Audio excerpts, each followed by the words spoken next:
Zone. What is going on, everybody? Robert, can you hear me on the mic? Am I on the microphone here? I hear you tapping the mic.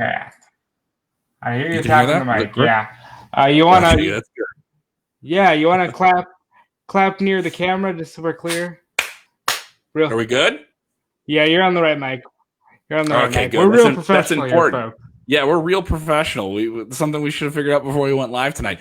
What's up, everybody? WWE NXT, AEW Dynamite are wrapped up in Florida. Yes, that is still the central hub of all professional wrestling at the moment. And we will talk about a whole lot. Central hub of you. That's right. I am Kevin Kellam. That is Robert DeFilis. He's in Tampa, Florida, where WrestleMania was supposed to be, but it never was. We'll get into what happened on this week's editions of NXT and Dynamite. Robert, you covered AEW Dynamite. If the fans are joining us live, tell us what you thought of the show. What was your favorite part of the show? What did you not like about the show? There's plenty going on with Dynamite tonight. We had FTR debuting, and they have a new name for their finisher, which you've seen on television before. Yeah. We did see some matches set up for the upcoming Fyter Fest event, and an orange got juiced, as we said in our tease here up on the screen. Tell me about this week's AEW Dynamite. We'll cover NXT in a little bit because they have plenty going on. Karrion Kross seems to be the new title contender against Adam Cole. But tell me about Dynamite first. All right, so Dynamite, it kicks off with a bang. Chris Jericho joins the commentary booth. We get a 4-man team for like the first half of the show. And the first match is FTR. They fight Butcher and Blade. This was a great match with two teams that actually obeyed the rules and wrestled tag team style. That's not me being a douche. That is like what the commentary team was just gaga for the entire time. JR and Jericho were liking themselves some old school tag team wrestling. The Shatter Machine is no longer. It is now called the Goodnight Express, and that is effing beautiful. They did not win with that, though. They won with a spike pile driver, which is now called the Mindbreaker. Cool name for it. I thought this was a banger match. Yeah, I mean, if you obviously everybody knows who the Revival are. The Revival were just on WWE television earlier this year, but what a great introduction to them. They got run-in with the Bucks, and the Bucks introduced themselves to them, said they've been carrying pro wrestling for 15 tag team pro wrestling for 15 years. FTR did not get a chance to respond yet because once again Butcher and Blade attacked them. They were also joined in by the Super Bad Death Squad of Kip Sabian and Jimmy Havoc, and Adam Page and Kenny Omega also jumped in there. So a lot of wild fracas to start the show. Fracas. We go down there. Fracas is one of my favorite words. It's one of my favorite words. It sounds like a breakfast dish. Can I have the banana nut fracas, please? Yeah. Yeah, you gotta have the eggs Benedict with the fracas. You know, it was a great way to start the show. We move on to a women's tag team match. Sheeta and Chris Statlander fought Nyla Rose and Penelope Ford. Penelope Ford gets the win over the champion after hitting her with the championship belt and hitting a perfect plex. I guess that's her finisher. And it looks like Penelope Ford will probably challenge Sheeta at Fyter, but we didn't get confirmation there. We also saw Colt Cabana versus Sammy Guevara. The main gist here was both men need a win. Sammy gets that win. Colt Cabana helped out by the Dark Order. He follows the Dark Order down their heel tunnel. You know, so there's a lot of question about where will Colt Cabana go next. Meanwhile, Sammy Guevara gets confronted by Matt Hardy, who can now seemingly change gimmicks on cue, as he was the Mattitude Fact guy, version 1, and also Broken Matt Hardy, who seemed to really want Sammy Guevara to get away from Chris Jericho. He said, "You have a lot of potential. I see a young Matt Hardy in you, but you gotta get away from Jericho." I see. Now, I see. Another major segment comes in where you see Moxley cuts a promo outside, gets interrupted by Taz. That brings out Brian Cage. Brian Cage slams Moxley through the hood of a car, and you know he's left writhing in pain once again. Main event of the night was Cody versus Mark Quinn. Cody's wearing his Pride t-shirt. Mark Quinn wearing a Black Lives Matter armband. They didn't linger on it, but it was a great acknowledgement of everything going on in the world, and I appreciated that. Cody wins with a vicious Indian Deathlock-like maneuver, and it appears that he will fight Jake Hager at Fyter Fest. Overall, I like the show. I would give it just a 6 because it didn't blow me away, but there was that segment with Orange Cassidy, who had teamed with Best Friends to go against the Inner Circle. Orange Cassidy managed to pin Ortiz. Jericho runs in from the commentary booth, hits Cassidy with his baseball bat. Cassidy is bleeding, and then 20 pounds of blood oranges are stuffed into a bag, and Orange Cassidy is beaten with these blood oranges. 20 pounds of oranges. And that doesn't look, and that doesn't look like it would hurt, but I guarantee it hurts.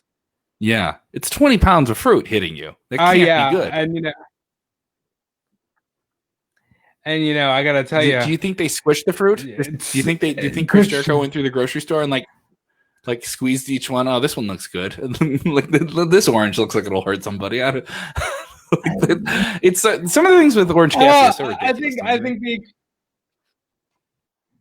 the extent of Jericho's involvement was probably make sure that they are blood oranges, and I'm going to make a lot of blood orange Cassidy jokes, and that was probably the extent of Jericho's involvement. I enjoyed the blood orange Cassidy has gotten juiced line. JR very much hinted that these two will fight at Fyter Fest. Great moment for Orange Cassidy. My takeaway, Kevin, from the whole show was Darby Allin, who, for whatever reason, is just like skating with Tony Hawk, and Tony Hawk was on this week's Dynamite, and Darby Allin kept trying to skate off of a ladder, but kept I did see this clip failing during commercial break. Yeah, to make it clear, sorry, we have a bit of a delay. We're trying to handle this. I saw this clip during a break of NXT on Twitter, and we have a bit of a delay. So Robert covers Dynamite first. I cover NXT. I did catch this. And is the thing now that we're just going to see Darby Allin do stunts every single week on Dynamite? Is that his thing? Because it's not a bad gimmick, but the thing is, it gets risky if you're going to have him out there doing stunts and he gets, breaks his ankle just trying to do an ollie on top of a cop car sometime.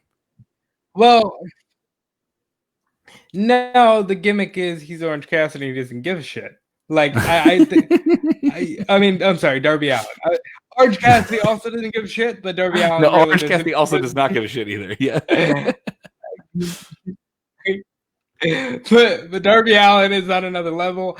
I've said this every time I see him. He is the wrestler that 14-year-old me would have wanted to be.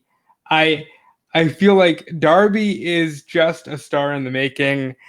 I don't feel like I'm reaching here when I say I think he's the guy that eventually beats Cody for that TNT title. Why do you think he's the guy that beats Cody? Like, what about him is that factor?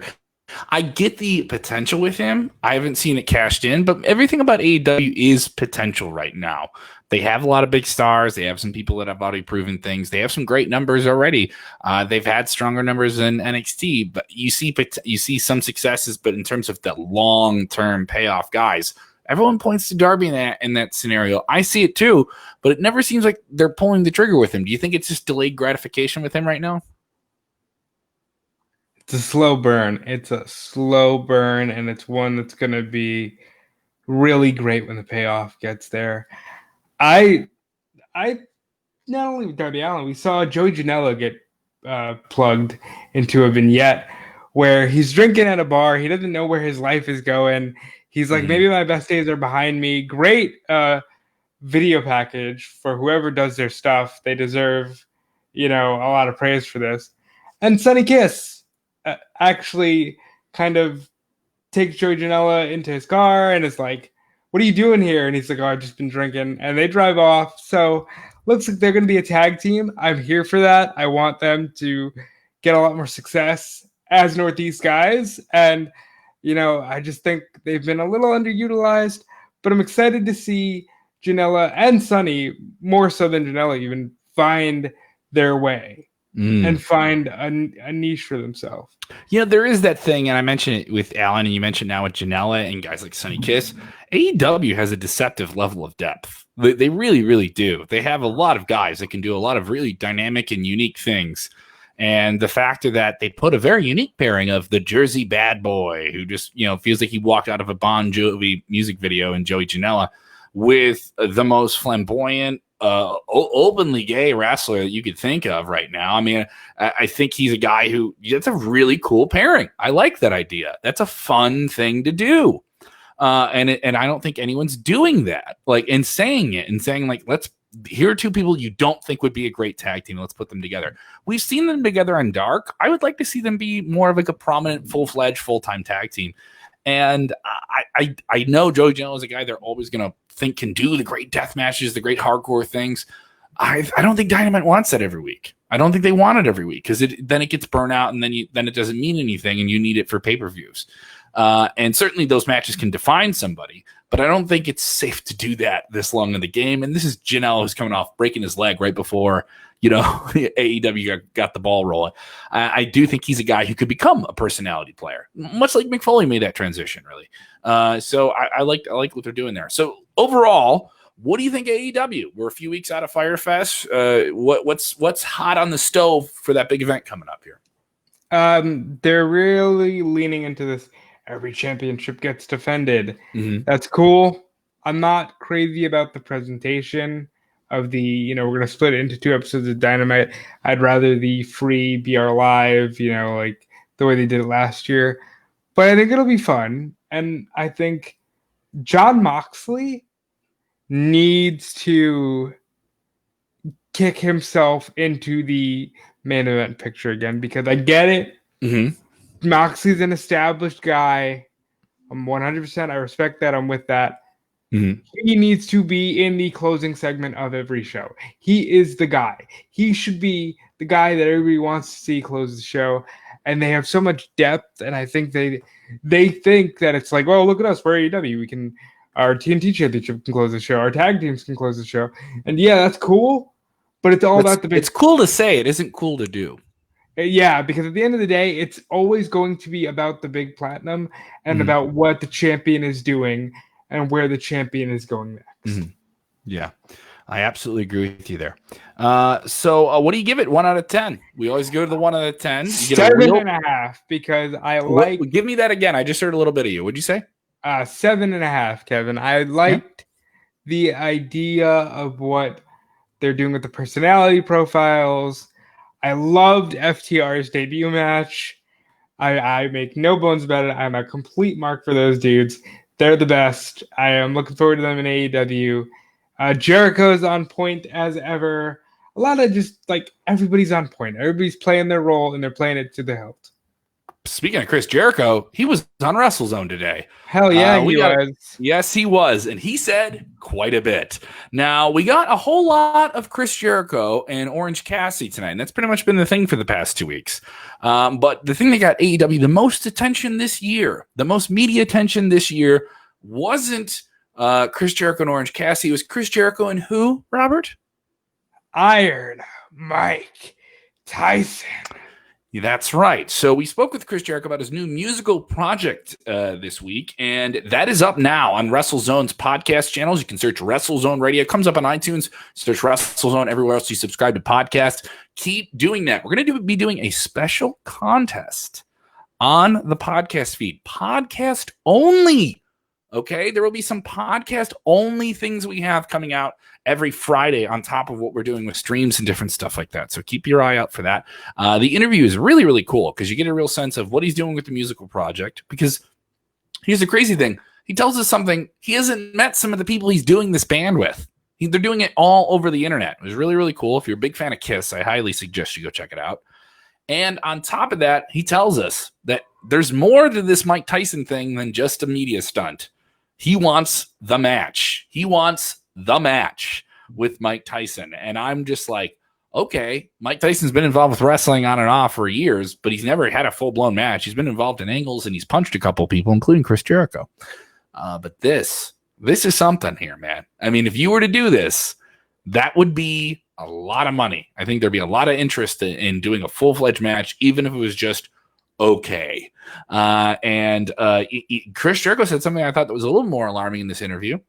And he did not advise Mike Tyson, who looks like $1 million, to not go make his millions in boxing. And so there's some pretty testy things that Chris Jericho said in this interview. If you want a real insight into his mind, really cool stuff. Go check that out. It's up on YouTube as well if you want to watch the video of it. Let's talk about this week's. I'm all for Go ahead, buddy. the podcast, but I gotta say, I worry about the idea of, all right, AEW's this close, and WWE's just like, we're not letting Mike Tyson have his first match outside of WWE. Mm-hmm. Let's just sweep in here and let's make sure we get Mike Tyson in a match at SummerSlam. You know, like it's beyond me to think that they would let Tyson get that match anywhere else. Also, congratulations to Matt Kuhn, friend of the show. Matt Kuhn has contributed content to WrestleZone before. You've heard Matt Kuhn's music across the wrestling podcast verse. He did a bunch of music for Something Else to Wrestle With and What Happened When with Conrad Thompson and his podcast network. Matt Kuhn, great guy in the wrestling world, produced the music for FTR tonight. So good for him. Great to hear him on that big platform. Congratulations to him. Also produced the music for Deonna Purrazzo in Impact Wrestling. So shout out to Matt Kuhn doing his thing. Yeah, good for him, man. A great guy, too. Just always a fun guy to chat wrestling with. So happy for him to see his creative works going somewhere else. Let's talk about this week's NXT. We also get into the biggest stories in wrestling. HBK got into a heated debate backstage at NXT this past weekend. We will touch on that, and it was about socio-political issues that you've been reading about in the news. We will touch on that within this show. How bad did it get? Well, we'll let you know within a few minutes here, but let's cover NXT and we'll be pretty quick on it. If you watch NXT, go ahead and chime in if you're with us live. If you want to know what we thought of the show, here we go. This week's NXT follows up In Your House, NXT TakeOver. Now, some people have been not as high on that show as I was, Robert. I've been seeing more people come in with reviews. They weren't as high. And there's some things I've rewatched and I thought I was like, I thought that was good. Maybe it wasn't as great as I thought it was live, but I still think that NXT TakeOver In Your House is the best WWE show since WrestleMania. And I don't think it's too much of a stretch to say that. I gave it a 9 out of 10. I had some really high hopes for things coming out of this show. And going into this NXT, I was expecting a whole lot. Some of my expectations were met. Some of them were not. A lot of seeds were planted for some cool stuff down the line. But overall, kind of left wanting more. I guess wanting more is good for wrestling, but feeling like the things that I didn't get satiated. Is that fair to say? Still a little bit more. You know, I'm still thirsting for a little bit more. And I don't feel like I got everything I want out of this episode. Well, they open with the Undisputed Era, all spooked. They're all scared. They're all terrified of this Dexter Lumis character. As he threw half of them into the back of a car and drove off with them and left them in there for 12 hours. In Florida, you can't leave someone in the trunk of a car in Florida for 12 hours. That's not safe, right, Robert? That's not safe. I mean, there's a lot of awful things that can happen. Heat stroke. It's just very negligent of one Dexter Lumis to do that to a fine, upstanding group of gentlemen like the Undisputed Era. So this sets up the main event later on in the night. It will be Dexter Lumis versus Adam Cole. I thought this was a great main event. Jumping to the beginning of the show and the end of the show, we kind of go around different things on the show. I don't follow it chronologically. That's not fun for a review. This happened, then this happened, then this happened. We're just going to tell you what was the cool stuff that people are talking about in the show. So main event comes on later in the night. They did several vignettes throughout the night with Roderick Strong seeing Dexter Lumis somewhere. I didn't see him, and the other guys didn't see him, and then they turn, and there is Dexter Lumis. He is able to scare you with just his eyes, Robert. They're focusing on it. It's a simple thing, but I'm enjoying it. He's a spooky man. Yes, he's a spooky pervert, as the best friends would say over in AEW. He's a real spooky pervert. You remember when he was in Impact, and he would he was a literal spooky pervert. Yes. And he would tweet fans, "What is your current location?" like all this like crazy stuff. I want to see him get extra creepy, but it's weird that he's a creep and he's a babyface. That's a whole other thing. But I'm okay with it because they're telling the story correctly. And so we get to the main event, and it's back and forth, and they're making Dexter Lumis look like he can hang with the champion. So I'm all right. This is cool. I'm digging this. He gets the sleeper hold in him. That kind of like his like take on the Taz mission. I thought that was cool. He bounced off the ropes. He got out of the Paradise Destroyer. I was like, oh, this is crazy. He might get him here. And they're doing like the Bobby Fish and Roderick Strong don't know what to do. They gotta get in the ring. This creepy guy's gonna beat the champion. They just got you there.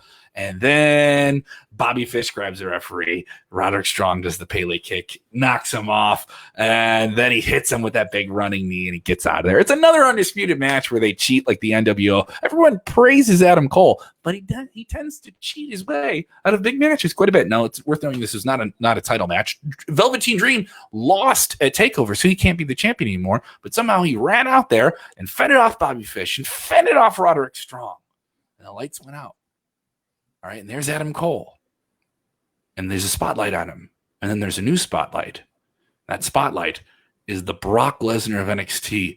The monster has his angel of doom, Scarlett Bordeaux, who walked down to the ring looking like the hottest girl at midnight at a goth high school, all right, and placed an hourglass in the ring and flipped it upside down. Tick, tock, tick, tock.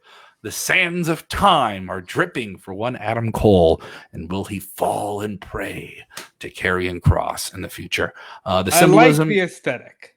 Yes, the aesthetic was perfect. It was one of the coolest things of the night. The show opened good. It ended good. I liked it. It was my highlights of the show. I loved it. There were several other things I liked in the show as well, but nothing nearly as good as this. There was something that was the best I've ever seen in terms of what has been done in wrestling. I still thought this was better on the show. Terrell Diggs texting and saying NXT is a good show. He really, really liked it. We had some other people saying they liked NXT more than AEW. Which show did you like more? If you kind of tune into both, sound off here and let us know. I also liked what they did with Keith Lee and Mia Yim. They finally did the mixed tag match against the other power couple in NXT, Johnny Gargano and Candice LeRae. And I will say this is the best mixed tag team match I have ever seen. This is better than mixed tag team matches I've seen on WrestleMania. This is better than the Mixed Match Challenge. This is a very, very unique way that they used men getting physical with women and women getting physical with men, where it didn't insult anyone's intelligence. They did a very, very fun spot where Mia Yim was laying out Johnny Gargano when the ref's back was turned, because, the men aren't supposed to touch women, vice versa. And so they did something pretty cool. Johnny Gargano goes to do that DDT he does where he leaps off the apron, grabs somebody over the ropes, and drives him down. And did it to Keith Lee, but the problem is Keith Lee landed on little Candice LeRae. And that was really, really clever. And it looked like brutal. It looked like Candice should knock it up. That huge, huge man, Keith Lee. And Keith Lee felt so bad. He felt so bad. What did he do, Robert? He's a gentle giant. He picked up Candice LeRae. He picked her up only for Johnny Gargano to roll him up, throwing Candice LeRae out of the ring and rolling him up and getting the pinfall. This was great, great stuff. It was very, very entertaining. I want more of Johnny Gargano using his wife as an advantage to win matches. You are a heel. He has made the full conversion to no good SOB. And when I call someone an SOB, I don't like him. Randy Orton. He's nearing Randy Orton territory. Now, you see, sometimes when you're in a relationship, like sometimes you need to suffer for the greater good. And I think that these people, they understand. Johnny Gargano, Candice LeRae, they understand, I'll take the L so that we as a unit can take the win. And Candice, I think, is a model wife. And I think Be Like Candice should be trending on Twitter right now. You're awful. Once again, Robert the Fun Killer is out. Now, Robert, the Big Reach. The Big Reach. Here comes the Big Reach, Robert. There were other things I liked on the show. Trevor Grimes is really coming around here. Grimey is becoming... Try it again. Try it again. Trevor Lee. What's his WWE name? Come on. If Grimes... I know it's Grimes is the second part. Cameron Grimes. I'm so used to calling him Trevor Lee. It hasn't gotten over with me. Whatever. All right. So Trevor Lee, Cameron Grimes. All right. Fine. You know who I'm talking about, Robert. Come on. Okay. Thank you for being technical with me. He got a little shine on him tonight that I liked. That I thought was good. Made him look like a little sneaky bastard. Like this. He was talking crap about Damian Priest losing to Finn Balor since Grimes himself is taking on Finn Balor. Damian Priest lays him out with a big old shoulder forearm, makes fun of him, walks off camera. Later on, Grimes says he can't have a match. But he's still flirting up with girls. And Drake, the referee, walks up to him with FaceTime. Regal's FaceTiming people now to make his jurisdictions. You just hold up a screen, and if you see Regal on the screen, oh no, you're in trouble. So he says you're going to have this match, Finn Balor versus Grimes. This is a fine match. It's a very, very good match, but at no point did I get the feeling that Grimes could win the match. I mean, if you would have told me that a Finn Balor Grimes match was going to be not as good as a Adam Cole Dexter Lumis match. I mean, Dexter Lumis is a fun character, but you never see him have a banger match. I really thought the Dexter Lumis Adam Cole match was much better. But was more interesting after the match, Finn Balor won, by the way. What was much more interesting after it was Finn Balor. I like when people talk to the camera in the pandemic era, the quarantine era, whatever you want to call it, no fans.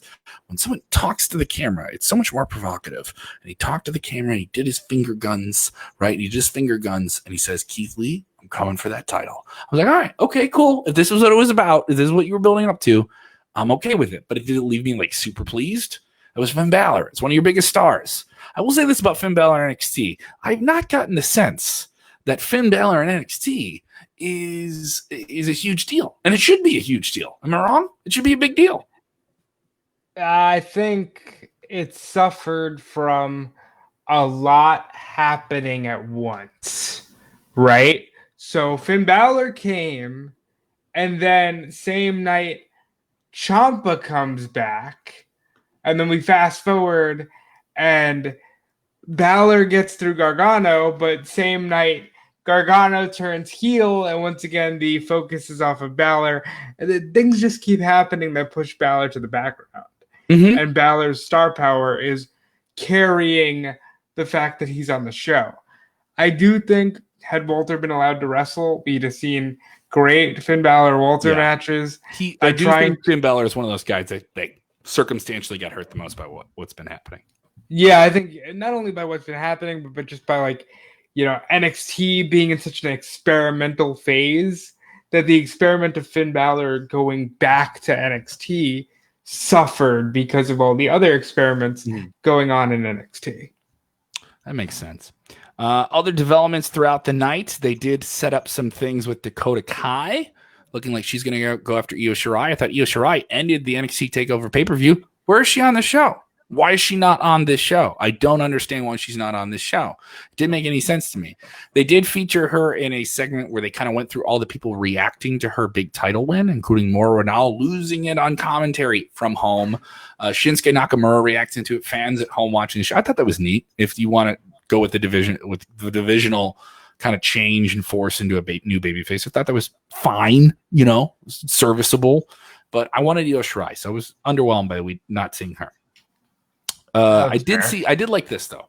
I've been loving Drake Maverick, and Drake Maverick not being on the pay-per-view I thought was kind of a bad thing, but I was okay with it because it was the happiest thing I watched last week in wrestling was Drake Maverick winning his contract in the tournament finals. And he got in the ring with El Hijo Fantasma, the man he lost to for the title, yet he still won his contract, right? We have the feel-good thing, so what's the next other side of that, right? We finished that story. He says, I think, now that my head is clear, I can get that title off of you.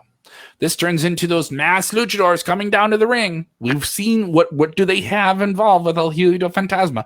They've never been able to capture him and pull him into a car. They've pulled many a superstar over the past few months. They revealed themselves to be two superstars that were captured by that mass lucha gang. So maybe there's more mass lucha gangs running around Florida. Who knows? All right. They revealed themselves to be Real Mendoza. All right. And how do I say this last name? I always mess up this last name. Joaquin Wilde.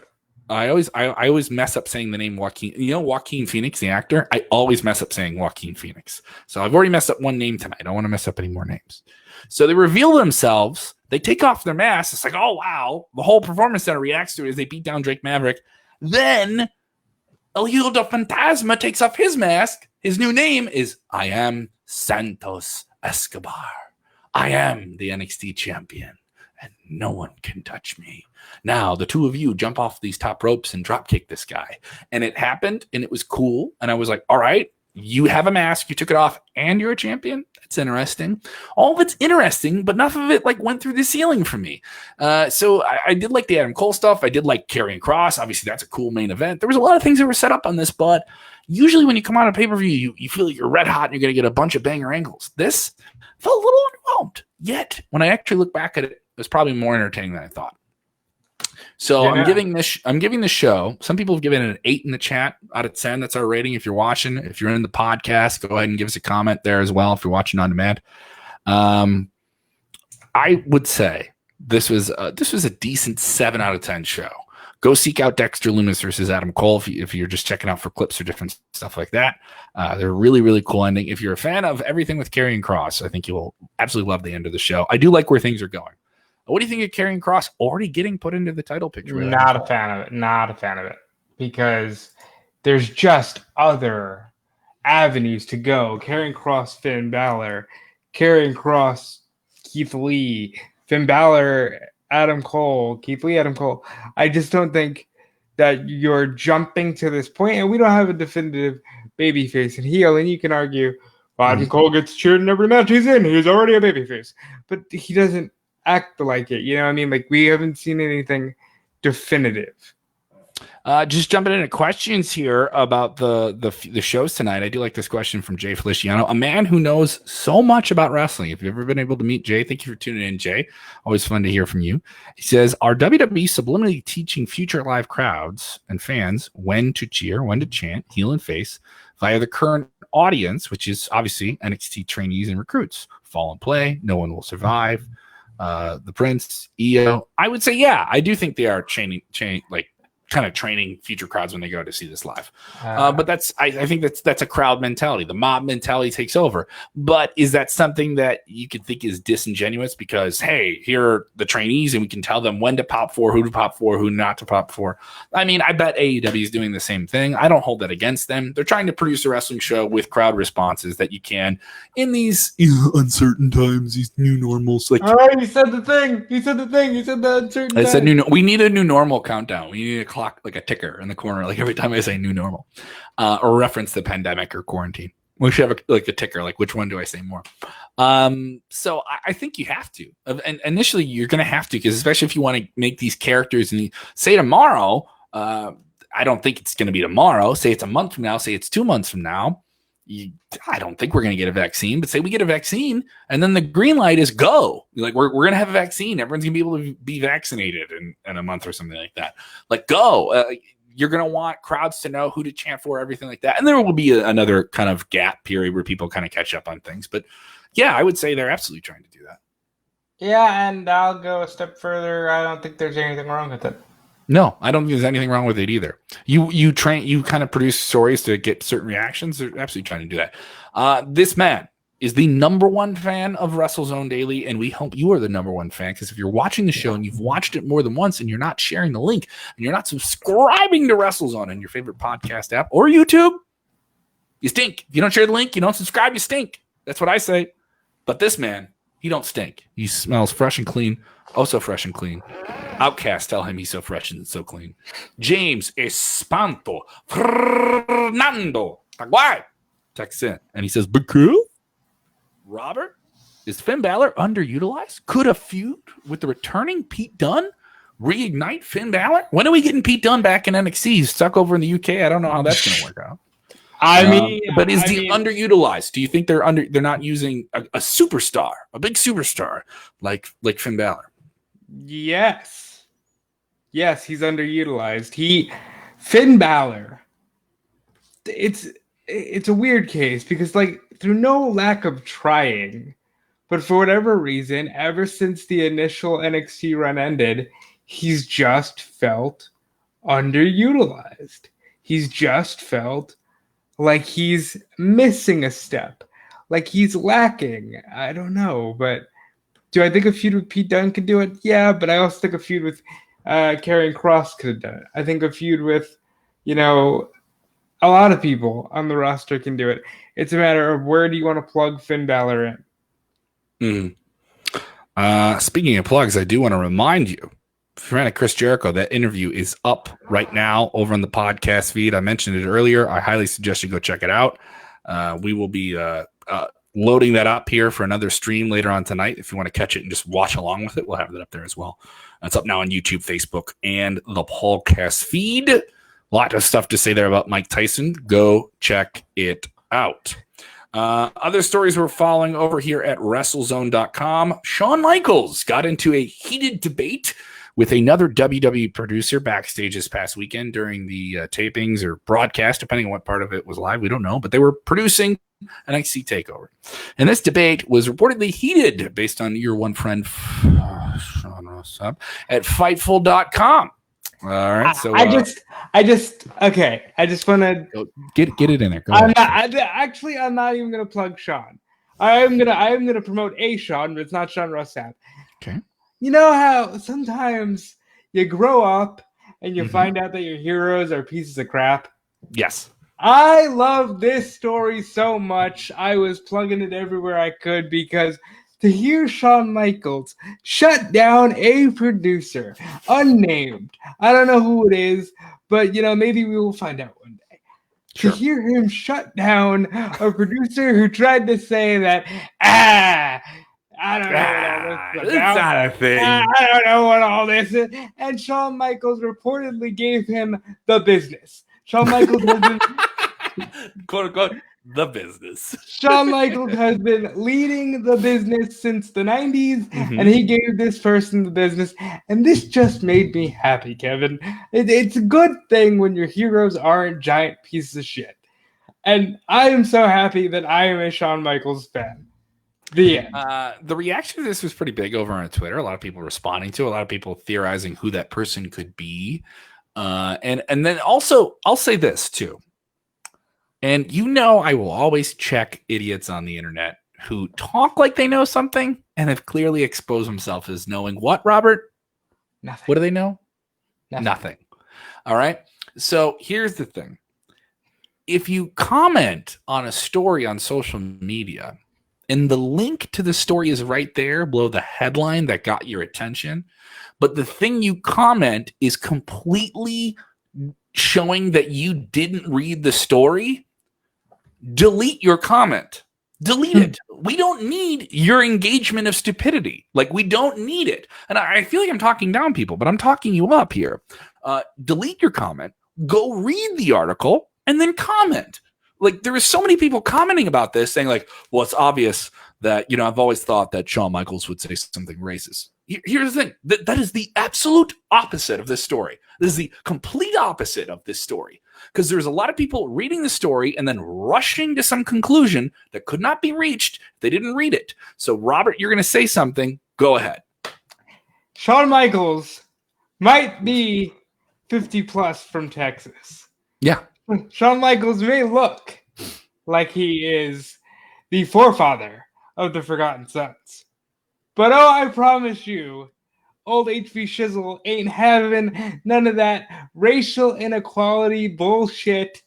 I cannot gush about this story enough. Between this and the story that Triple H was actually very emotional this weekend about the Black Lives Matter movement, it's a good day to be a fan of Generation X. Yeah, but then of course when this came out, everyone's like, "Remember when Generation X did all those angles with this, and they feuded with the Nation of Domination, and they did all this stuff, and WWE had all these it's like, yeah, because they did all those things. Growth and change aren't allowed. No, we're just remember, Robert, if you held did something bad once, sins. if you did something bad one time that we remember, and furthermore, if you're older than me and you did something bad, and I'm younger than you, I need to tear you down. And we're going to call that truth to power, and that's going to be okay. But if you modify your behavior and you develop and grow as a person, that doesn't mean that I don't get to destroy your career. Because it's very important to people. It's very important to people that someone gets canceled. Because that's very important, is that we destroy people's career and we destroy their credibility and we take everything away from them for something that was a transgression of the past. It's very, very important, because it's not about, is that justice, Robert? Apparently it is justice to people that took some classes. I've got exes that have done horrible things to me that I don't treat as badly as some people on the internet want to treat celebrities. Yes. Like, y'all need to slow it the F down. If I see another insert celebrity is over party thing. And then I look at the trend and it's all clearly people that haven't graduated college. And that sounds like a really ageist thing, but it's all people that are just like, I'm here to see someone's life be destroyed. There's nothing redeemable about it. Like at some point, it's like you're not actually proving your point. You're not actually doing anything that's like it's not about what you want to actually get the person to change and what they do in their behavior and how they say and how they treat people. It's about destroying someone. So I do want to say that isn't fun, but that's always going to be a part of it because it's the internet. Everyone can go their own way, right? That's right. So we're on the internet all the time. So thank you once again. Hopefully we haven't tuned you out with it. Some good stories. You want to hear some good stories? Because we need some good stories. I do. I love good stories. I love this story. It comes out of Ring of Honor Wrestling. Now, Ring of Honor Wrestling is one of the many wrestling promotions that obviously we're not seeing. And the only real wrestling promotions we're seeing right now are WWE and AEW, who are continuing to produce their content because they have the money and the infrastructure to do that. Other promotions have the money, but have decided not to produce fresh content. And one of them is Ring of Honor. Now, Ring of Honor has signed Alex Shelley under free agent terms, meaning they have him date to date, but he's committed to doing different angles with them. Now, obviously, what are they doing? Nothing. So why would you even pay a guy that is a free agent, right? That seems like unreasonable if he isn't like locked into a deal with you for guaranteed money. Yeah. Interesting thing.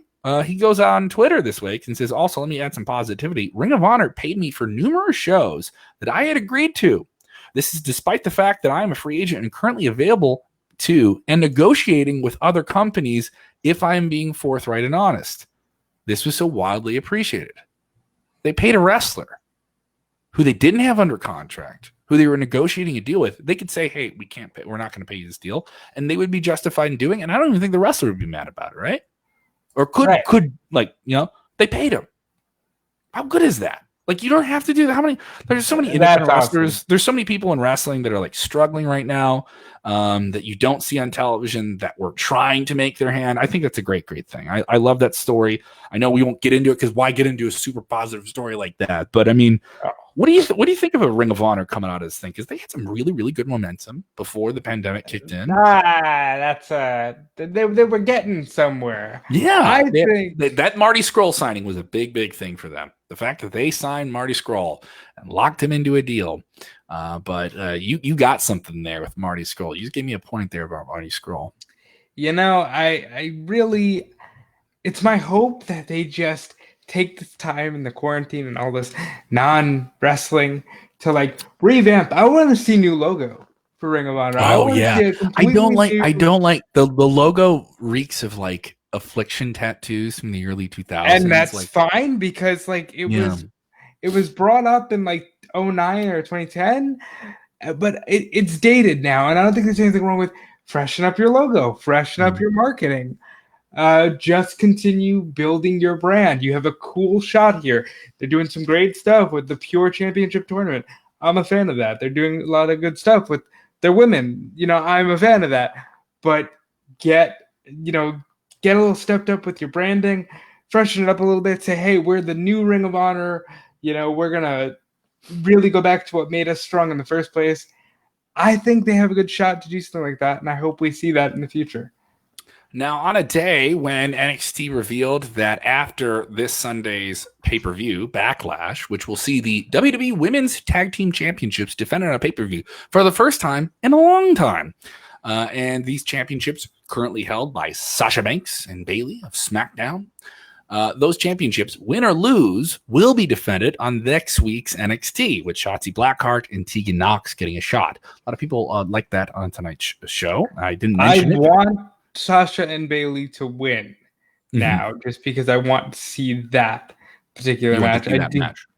I do think it goes to the Iconics, but I'm here for the Boston Hug connection returning home to NXT. Now, this week's episode of WWE Backstage on FS1 kind of focused on those titles and women's wrestling in general. They had a encore presentation of the WWE Evolution pay-per-view from just over, almost a year and a half ago now. And this show was pretty interesting. It featured several big names in WWE representing the female side of action. And Paige was there. And Paige said something pretty bold. I don't think the WWE Women's Tag Team Championships have been used to their full potential. And this kind of lit off a Twitter storm. Some people saying they have, some people saying they haven't. Is that a shot at Sasha and Bayley? I don't know, but I'll say that they definitely don't feel like they've been used to that high potential. But there's so many things in wrestling that will be. I don't think this is okay, but there's so many people that do fall through the cracks, especially in WWE when there's just the fact so much of the stuff matter is not Sasha and Bayley, the women's tag titles have not been used to their full potential. I don't think that's an arguable point. If you look at the year-long history of the championship, it's not a very grand legacy as of yet. However, Paige also said, well, Becky's pregnancy opens the door for other women to get opportunities like Charlotte Flair. I don't know if I would have led with Charlotte Flair when talking about other women who need opportunities. That being said, I love Paige. She's a great authority to speak on the matter. You want me to hit you with some hard truth and some really bad feelings? I'm going to hit you with one about Charlotte right now. And I've been doing this for weeks. I'm going to say it again, and it's going to hurt even more when I say it now. There is no female performer in WWE that is better than Charlotte right now. I'm going to up you. There's no performer, male or female, better than Charlotte Flair right now. Yeah. I think that I will, with the exception of one Adam Cole. However, I'm going to make some women's wrestling fans feel a little bit bad right now. Ratings came out. Evolution didn't crack the top 150. Also it's a replay of a show that aired like a year and a half ago, right? No, because here are the facts. Every other replay that WWE has run has cracked the top 150. This is the first one. I remember when they ran like WrestleMania last week. It did a good number. They've run Manias. They've run the FCW documentary. Sometimes these things get over backstage, which won't make the 150. But Evolution didn't crack the 150. I think that spells trouble for Evolution too. I call it like I see it. Yeah, and there's been some talk of like, oh, that was a really good the FCW documentary. They ran this on Fox. First it was on the network. So some people think, oh, that's a good number. So let's do it. Let's do something else with it. So yeah, you do make a point there. So that is what's going on in the world of wrestling today. Tomorrow, we will tell you what's going on in the world of wrestling when we're with you tomorrow. Robert and I will be with you guys late in the afternoon tomorrow. And Robert, the question comes. Last week we were trying to do it, and then a storm got in the way, and you escaped facing the Crusher. The Trivia Comprehension Crusher. Robert. All right. Robert. I've been very open about this. Crush is my favorite member of Demolition. I don't know why he would want to hurt me. Really? Of all the people in Demolition, you chose Crush? I like Crush. Brian Adams was the dude. I think I can pass the Trivia Crusher is what I'm saying. Okay. All right. So do you guys think he can do that? Now, last week, Dominic D'Angelo set the clock at 7 out of 10. So can you beat 7 out of 10? Iridian Fierro, friend of the show over at Rest Friends, says that she thinks you can do an 8 out of 10. I'm going to tell you what I think you're going to do. I think you're only going to get 6 out of 10. You know what? I could get one. It all depends on the nature of the questions. Maybe you just ask a topic that I'm just so smart in, and I get 10 out of 10 real quick. Maybe I don't ask them. The Crusher does. Okay, the Crusher is an omniscient computer program that produces the most comprehensive wrestling trivia for us. All right. And WrestleZone has spent so much money on this program, and it's going to produce this content for me. It's going to send it to me, and you will have to defeat the Crusher. Robert, I'm saying, in this day and age, I don't think we can defeat the machines. You know what? I'm gonna have to have a talk with Bill Pritchard about the funds spent on the Karrion Crusher as opposed to better streaming programming. But that's just a different discussion for a different day. Can I do it? I think I can. I think I can. I do want to thank everyone supporting the show, as I always say in every single episode. If you've been with us the whole time, hit that like button, especially if you're watching us live. If you're watching on YouTube, go ahead and subscribe to the channel, and thank you for that. And the podcast, thank you so much for dropping so much exclusive content over there. Search WrestleZone on your podcast app of choice. If you are on Spotify, we are now on Spotify. Yeah, we are. All right. You can see on the screen the WZ red logo, red on black, like it's the Wolfpack in 1996, up there in the right-hand corner. That's what you're looking for on all your podcast apps. So say you can't watch us live, you can always listen on demand. You can always watch on demand. Share the show. We're trying to grow it. We're really, really trying to grow the show and make it into something really, really special. Robert and I have said some things off air that I think are really, really cool about what we want to do with the show when we can get out there, right? Robert, you and I have talked about what we could do when this whole pandemic thing is done. And I don't want to just do those things like here. I want to do those things out there with you guys. Like, I want WrestleZone to be something that like is, oh, this is fun. I went and saw the wrestling guys at this, or I want to do live shows. I want to do other things like that. I want to do contests and all these different things, but we need to really grow the show. And the show is doing great. It's not like the show is doing bad. I'm not saying this because the show is doing bad. There's still thousands and thousands of people that listen to it, and many, many people only listen to us on the podcast side of things. And I want to shout out to the people in India. For some reason, a bunch of people in India started listening to the show this week. So thank you so much. I really, really appreciate it. All right. Yeah. So, and we know a lot more people have different times, different schedules and stuff like that too. So give us some feedback on what you guys think of it, because we kind of changed our schedule the past few weeks, and we saw some people respond positively to it. A few people didn't like it. And more have gone to the podcast side of things. So kind of let us know what you think. Hey, I like when you guys are live here. I like when I can download the podcast here. I like this. And I want to hear that from the diehard people that listen all the time. How do you like to consume the show? So go ahead and give us your feedback on that. And thank you to the usual suspects. I mean that in a good way. Stephen Chambers, James Espanto, Laura, The Rock, Scott, George. So cool. You gave my first name twice. Thank you guys so much for tuning in. We'll be back with you tomorrow, and Robert will face the Trivia Crush, and we'll see how he does. We'll also take your questions and answers pretty heavy on that episode as well. Thank you so much. Subscribe, pass it on, share the link so you don't stink. Robert, remember that most important thing when watching all of the professional wrestling opera, the slam opera, when attending the theater of fighting that is not so real, it is not fake, but is real to us. When attending the theater of wrestling, what is the most important thing about wrestling? It is that you enjoy wrestling. I don't know why we have these ridiculous voices on right now at the end of the program, but it's so fault.